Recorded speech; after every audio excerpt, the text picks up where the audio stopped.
कामना त्रिपाठी जी बाटी, आप देखल जाए आज घूम घूम के गली मोहल्ला में रोवा तकली कि मतलब हम हाई कैली, हम हाउ कैली, हमारे वो कैले, कुछ नहीं कैली। तो हार आंसू ई मगरमच्छ के आंसू, ई ढकोसला वाला आंसू हो। कौने मुंह से तू जात हूँ, अब जे आज उनके लेके चला था, पहले भी चल रहे, उनके भी कथनी करनी है बा। मेन टाइम पे आपके जरूरत पड़ा उनके, तो का कारण पड़ कि आपके छोड़ के शिवम के ज्वाइन कर? हाँ भैया, ये सवाल नहीं करे चाहिए। कहीं अगर कही दें कि हाँ अहद से कोनो गलती भइल बा, हमारे परिवार कब उनके परिवार के कहीं धोखा दे लो, उनके चुनाव मुनाई रहने, उनके परिवार क्यों नहीं रहे, दोनों बहनिये रहलिन बेचारी, हमन के उनके संगरी लेक चल जाए, कब हमन के धोखा दिए वाला काम नहीं करे, पीठ पीछे छुरी कोपे वाला काम नहीं करे, वो कैले एक बहुत तकलीफ बा। हम ही बार के नहीं बा, हमारे पूरे परिवार के बा। एक लाभ बता दें कि अहद बाबू हमसे ही लाभ ले लो या हमारे परिवार को लाभ ले लो। जब चुनाव आई इनके सारा जज्बात जाग गई, सारा इनका धर्म जाग गई,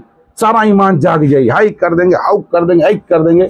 कहाँ सूतल लाला भैया, 5 साल रहा थे का कैला बतावा, हाइयो हरले हैं, यह रीजन रहा जनता जवाबदेही से, ये दोनों जने से तंग आ गई जनता, मगर उहम गलत चुनाव हो गए। उत्तर प्रदेश में जो निकाय चुनाव के प्रचार प्रसार बा, आज लास्ट दिन हो पहला चरण वाले के, कहीं से 4 तारीख के मतदान हुई। यही पड़ाव में हमन के पहुंचल बाटी सोनौली नगर पंचायत में। हमन के साथे बात करे खातिर मौजूद बाटे निर्दल प्रत्याशी अहद खान जी। सबसे पहले तो अहद खान जी आपका स्वागत बा। सबसे पहले आपको बहुत बहुत धन्यवाद और पूरे सोनौली नगर वासियों को मेरा नमस्कार और अस्सलाम वालेकुम। पढ़ाई लिखाई कितना भइल बा, कहाँ से भइल बा पढ़ाई लिखाई? हमने ISC यानी इंटर क्लियर किया है मधुबन इंटर कॉलेज से। भले आप नया राजनीति में जुड़ल हो, लेकिन आपका जौन पृष्ठभूमि बा वो कहीं ना कहीं राजनीति से जुड़ल रहा बा। खास करके जुगौली ग्राम सभा के नाम असली जुगौली हो, सोनौली जोन बा एक टोला रहल है, मात्र 10 घर रहल, मेन कस्बा जुगौली रहल। आज भी आप अगर पेपर उठावल जाई आज के भी समय में नगर पंचायत भले हो गई बा, मगर आपके जुगौली के नाम से ही मिली। कोनो रजिस्ट्री करावे जाए तो आपके जुगौली के नाम से ही पेपर सबमिट हुई, पेपर बनी। और इस जुगौली के सृजन एक स्थापना हमार बाबा परदादा गोली पठान के लिए रहने, वो नहीं के नाम से जुगौली हमारे पूर्वजन के बसावल हो। और कभी भी हमन के परिवार में ई क्यों नहीं कह सकल, पूरे क्षेत्र में ये असगांव पसगांव 10-20 किलोमीटर गोलंबर में क्यों कहीं भी नहीं कह सकाला कि कभी इंसानियत के अलावा कभी क्यों दुखिया के कोई पीड़ित बा या कोनो मजलूम बा, कोनो भी वो में अगर अपने तक आएगी या अपने संज्ञान में आयल तो कोई जोन भी हमन से हो पाइल बा, ईश्वर जोन देले बा, खुदा जोन देले बाटे, बढ़ चढ़ के उकरे लिए चला जाता। जोन कि हमारा आपके और सबकर हर इंसानियत के कोनो भी धर्म जात के माने वाला आदमी हो, ओकर सबसे पहला धर्म और कर्म यह हो कि कोनो गरीब दुखिया बा ओकर मदद करे के चाहिए। राजनीति में अइले के हमार ये रहल, हम व्यापारी रहली, किसान के घरे पैदा भइल गेल बाटी, बाप दादा किसानी करे रहने, किसान से फिर हमन के व्यवसाय में आयल गए। धीरे धीरे व्यवसाय में अइले के बाद देखल गए क्षेत्र में जौन आज गिद्ध वाली चलते का गिद्ध, जैसे जो नेता यहाँ के बाटे हैं वो एक तरीके से उन पे कोने में उन्हें दिक्कत परेशानी काले में कि गिद्ध हो, गिद्ध जब मांस होके लौकी तब वो दिखी, ओकरे बाद वो विलुप्त हो गई।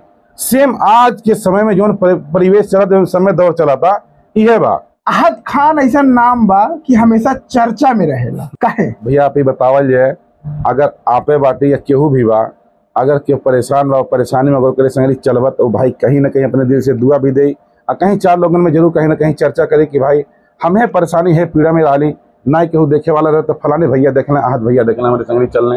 तो यह चर्चक विषय हो और हमारा धर्म भी यह हो, हर इंसान का धर्म यह हो कि कोनो मजलूम कोनो पीड़ित के संगली 2 कदम चले के। पिछले 5 वर्ष में सोनौली नगर पंचायत में विकास कितना भइल बा आपके दृष्टि से? हमारे दृष्टि का केहू दृष्टि से पूछ ले, कुछ नहीं भइल बा। विकास कहल के जाला, आप देख ले, सबसे पहला विकास के अगर देखा जाए तो शिक्षा हो।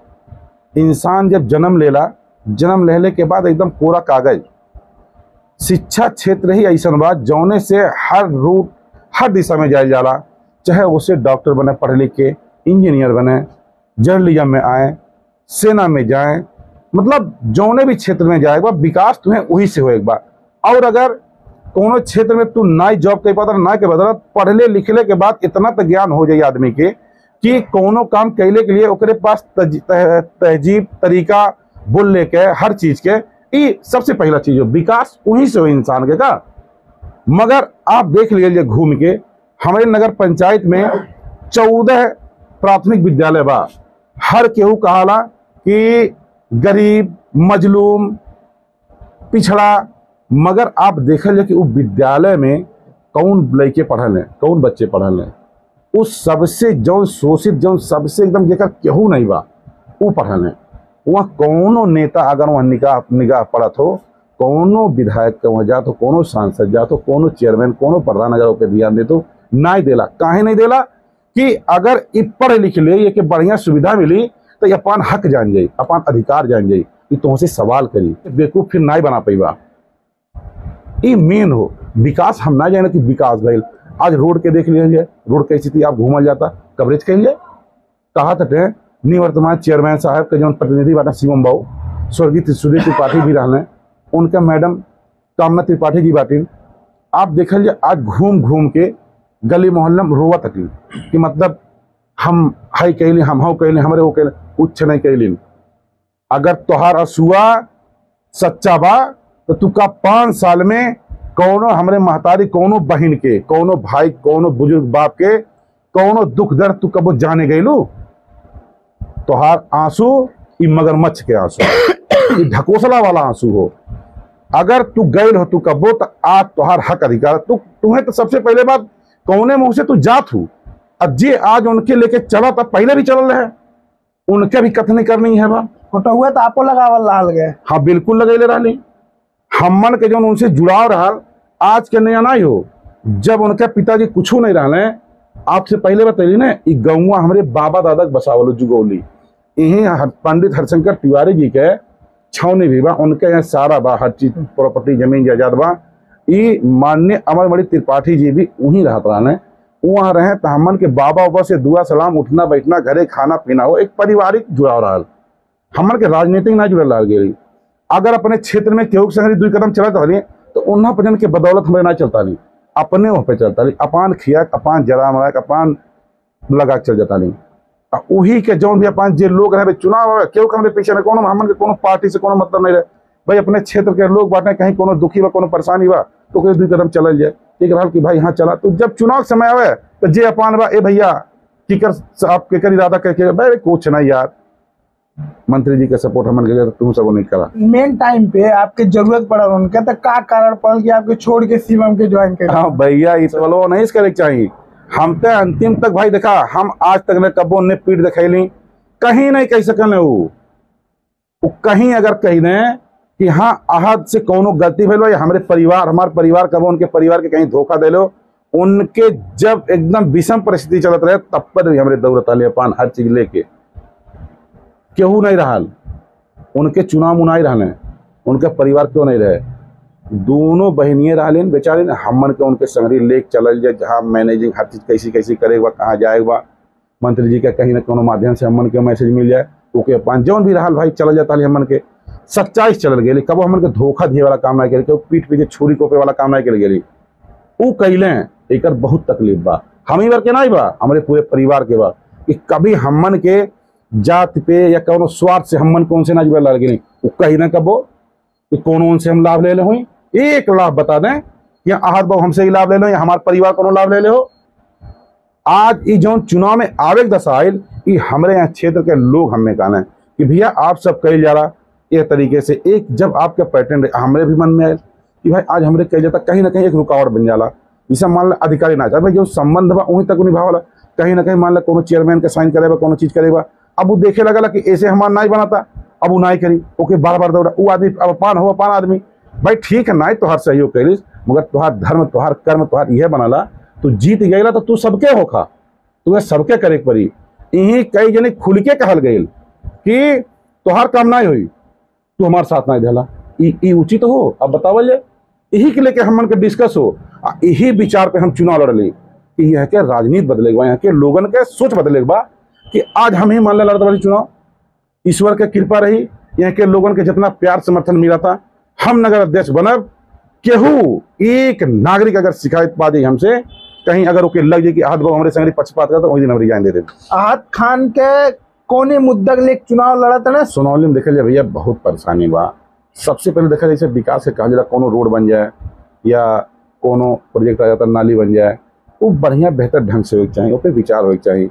और ये देखा जाए कि 14 वार्ड बा, 14 वार्ड में कहाँ महत्वपूर्ण बा, कहाँ सबसे पहले जरूरी बा, कहाँ जरूरत बा, उनमें ही पक्षपात नहीं होना चाहिए कि अगर है फलाने बाबू हमारे संगरी बाटी, आप हमारे संगरी बाटी, अगर कहीं बजट आ गया तो सबसे पहले फलाने बाबू तोहरे ना। जल निकासी कोनो व्यवस्था नहीं बा, कोनो प्लाने नहीं बा, हो प्लान होना चाहिए ना, प्लान है नहीं बा, विजन है नहीं बा। जब चुनाव आई इनका सारा जज्बात जाग जाई, सारा इनका धर्म जाग जाई, सारा ईमान जाग जाई, हाई कर देंगे, हाउ कर देंगे, आई कर देंगे। कहाँ सूता लाला भैया 5 साल रहा थे का कैला बतावा, एक छू बतावा। कहाँ हाई रोड कर दे, हो रोड के कुछ नहीं किए, कहाँ कैला? न केहू क्षेत्र में फोन उठावे, न कोनो क्षेत्र में कोनो गांव में कहूँ सभा लगावे 10 जने की कहीं हाँ भैया हम आवत अपनी आज कार्यकर्तन के जुटाओ सब जने तोहरे संग जलन वाला खून पसीना जरूर लेबा, केहू बता दा। हाइयो हरले हैं इहे रीजन रहा, जनता जवाबदेही से ये दोनों जने से तंग आ गई जनता, मगर ओम गलत चुनाव हो गए। फिर जनता बताइए, देखिए सोनौली में हम जहां तक आइला में सबसे ज्यादा समस्या होला ने जाम से, पार्किंग नहीं बा। बिल्कुल आप सही मुद्दा कह गए, ये भी हुई। यहाँ का देखा जब व्यापारी बेचारे एकदम पीड़ित बात है, जाम का समस्या हमारे आवाज जरा व्यापार आज जो खत्म होता मेन रीजन एक हो। अब ये जो हमार नेपाल सटल बा, नेपाल के जो हमारे बेचारे खरीदार भाई बाटे नेपाली भाई, वो उन्हें कोनो अच्छा चीज से सोनो समझौता नहीं करना, पैसे से उन्हें समझौता नहीं करना। मगर सबसे पहली समस्या बा कि पार्किंग के, गाड़ी लेके अपन परिवार लेके आवत है, कहीं खड़ी ले जगह नहीं बा। एक नाम पे कई बार इतना शोषण भइल ईओ महोदय की वजह से, चेयरमैन साहब के नाते, कि नेपाली जो खरीदार बेचारे आवाने बतावल जाए। अब जाम लगी तो हर समस्या हो ना, तुम्हें एक विकल्प खोजे चाहिए कि नहीं, व्यापारी के तू पार्किंग दे। अब तू अचानक आवत था, जुर्माना काटत था, फिर गाड़ी उठवा ले जा खरीदार बेचारे नेपाली भाई के, एक मतलब तुम्हारी का दर्शावल तू तानाशाही चला। अब ओकरे बाद फिर देख लीजिए का नगर पंचायत में कब्बो भी 5 साल के अंदर नगर अध्यक्ष या जो निवर्तमान चेयरमैन साहिब रोवत घूम कब्बो एक बेर मीटिंग कैलो और यह मुद्दा बात कैलो, सिर्फ शोषण कैले बाटी। कहीं प्लास्टिक के नाम पे ईओ महोदय के लेके आदेश देके जुर्माना कटवैले बाटी, कहीं हाउस टैक्स लगवा कमर्शियल के ओपे ले बाटी। 5 साल विधायक रहा, 5 साल इनके चेयरमैन रहा। अब महाराज जी के सबसे करीबी रहना चाहता रहा, अगर इनके पास विजन रहा लो, इनके पास उस सोच रहा लो, काम कर चाहे होते हैं तो सोनौली शीशा हीरा का चमकत, मगर इन्हें फुर्सत नहीं बा। अब यह जानी है कहाँ रहा, कौन दुनिया में बिजी रहा, कहाँ रहा, का करना बस चुनाव हुआ आई बस निकल आई है। बिजली कितना बड़ी समस्या है, बिजली देख लीजिए, व्यवसायिक के कमर्शियल के औद्योगिक के बिजली कनेक्शन भइल बा, का कनेक्शनवा के साथ साथ सप्लाइयो औद्योगिक मिला, कमर्शियल सप्लाइयो मिला, पूछल जाए व्यापारी से। अब फिर व्यापारी भाई लोग बताइए, सही अगुआ नहीं रहा, सही सोच वाला आदमी नहीं रहा, विकल्प नहीं रहा सबके लगे। मगर तोहर भाई यह नगर के बेटा अब फिर आयल बा, और सबके बहुत उम्मीद बा, हमें कौन लोभ लालच नहीं बा कि हमें हई करेगा, हमें हऊ करेगा। हमें यह नगर के सोनौली के सुंदर सोनौली बनाएगा, केहू आवे यहाँ के तारीफ करे, ऐसे होकर तुलना करे कि हाँ सोनौली जैसा हो चाहिए। सोनौली एक जगह है जैसा इंटरनेशनल कस्बा ही बा, एक इंटरनेशनल रूप देवे बका। इतना बड़ा मंत्री आवत अटे विपक्षी का प्रचार करे, आहत भाई अकेले बाटे। अरे भैया देखल जाए, चाहे मंत्री हो चाहे विधायक हो, केहू कुछ नहीं हो, सबसे बड़ी अदालत एक होला और जो बैठल बा ऊपरा खुदा ईश्वर, उसे बड़ा केहू नहीं होला। अब बनाए बिगाड़े वाला उहे हो, उहे जनता के दिल में, उहे जनता के मन में डाली, उहे सोचले मजबूर कह दी कि हाँ हाई तोरे लिए अच्छा बा। राज के राज ने समझा, उस दिल के बात के जा रहा था, हमारे दिल में का बने इस सबके दिला में का बा, वो बखूबी जाना था, वही सारा फैसला हुई। अब पब्लिक मूड बना के बैठल है, कितना फड़फड़ा है ये बतावल जाए। इतना बड़ा काफिला लेके निकलत अपने, काफिला मतलब का देखावल चाहता तू? यहाँ के तुमसे मार करे बैठलो भैया, के तुमसे लड़े के लिए बैठल बा?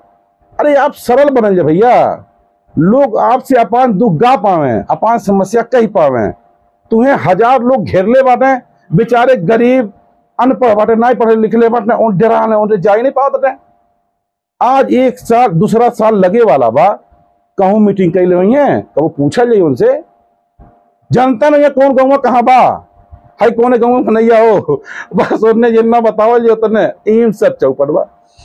कहाँ ने हमार सरकार है, हमारे आप बतावल जाए ईमानदारी से केहू बता दे कि केहू सरकार रहा लो, चाहे कांग्रेस का सरकार रहा लो, चाहे सपक सरकार रहा लो, चाहे बीएसपी सरकार रहा लो, आज भाजपा सरकार बा, कोने सरकार में योजना नहीं रहा, हर सरकार में योजना रहा, हर सरकार योजना दिली। अंतर केवल इतना होला कोनो 9 कोनो 10, कोनो दहिने से कोनो बाएं से, मगर योजना हर सरकार दिली। मगर ओकरे बाद असल आ जाला चीज तोहरे विधायक के, तोहरे सांसद के, फिर उससे नीचे उतरा तोहरे जिला अध्यक्ष के, तोहरे चेयरमैन के, तोहरे ग्राम सभा प्रधान के, तोहरे ब्लॉक प्रमुख के, सबके अगर विजन सही रही, सोच सही रही, विकास काहे नहीं हुई।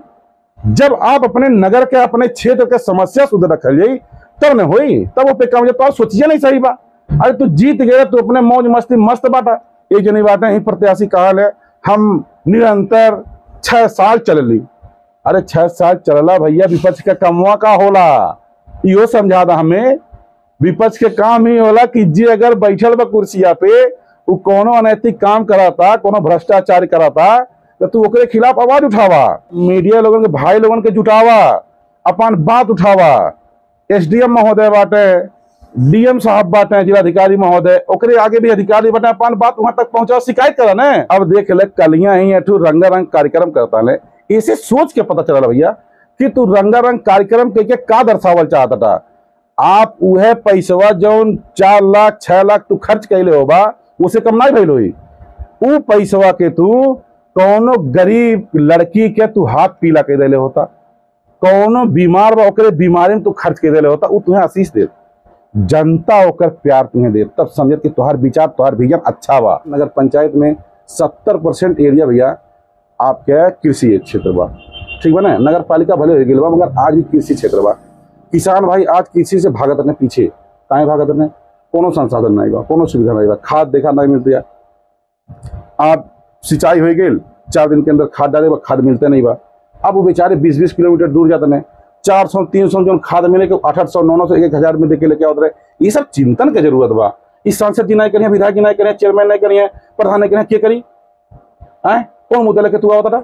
अब इहिम देख ले, अब तू नाच नचावता, इसे का तोहर मतलब बा, इसे का होई, इसे तोहर बिचरवा तो मालूम होता भैया। ये कहाँ तू खर्चवा जो तो एक कर दे फजूल में करता रही, कहाँ तू सुनबा, लुटबा तब न करबा। सबसे ज्यादा मतदाता मुस्लिम वर्ग के बा सनौली में, कहीं ना कहीं 2 जनी लड़ गई बाटे, वोट कहाँ जाए। उनके काम है यह हो कि ये 5 साल में बस 1 मिनट के लिए निकले, चुनाव आई तब बाहर रंग लिया, कुर्ता पहन लिया, निकल जाइए। ओकरे बाद के मरा था कि जिया था कि कहा कोनो मतलब नहीं बा। उनके वो मुसलमान हो जाने, बस चुनाव जब वो मुसलमान हो जाइए, अरे चुनाव आई तो इंसान बन जाना का, ओकरे बाद रोवे शुरू कर। अरे तू रोवाला, तू चलता गावत कि करे खत्म गावत भैया।